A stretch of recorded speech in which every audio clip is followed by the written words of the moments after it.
লাগিয়ে দাও না, ওই যে ওই ঘরে ছিল না।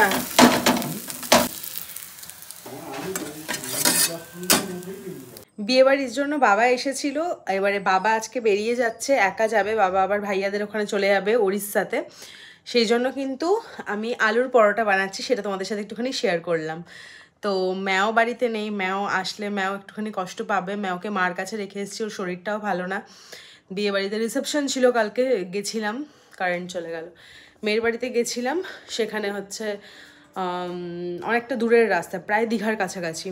তো এবারে মেয়েকে নিয়ে গেলে বমি ঠমি করবে, শরীরটাও ভালো না, সেজন্য ওকে রেখে দিয়ে গেছিলাম। বাট এসেও যখন চকোকে দেখতে পারবে না, চকো বাড়িতে নেই, ভীষণ কষ্ট পাবে, সত্যি কথা। তো যাই হোক, চলো বাবার জন্য এগুলো কমপ্লিট করে নিই, বাবা আর 10-15 মিনিটের মধ্যেই বেরিয়ে যাবে। চলো টাটা।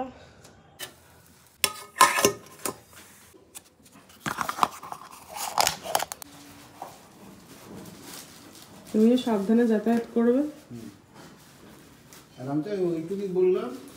হ্যাঁ হ্যাঁ হ্যাঁ আসো।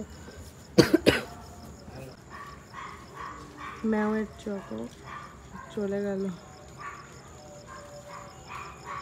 বাড়ির একটা গার্জেন বাড়িতে থাকলে যতটা ভালো লাগে, চলে গেলে খারাপ লাগে, কারণ বিয়ের পর থেকেই তো এত বছর আছি একসাথে। ম্যাওটার জন্য বেশি খারাপ লাগছে, ও তো আছে ওখানে, তো জানেই না, ও বুঝতেই পারবে না ব্যাপারটা যে চকো আবার চলে গেল। দুগ্গা দুগ্গা।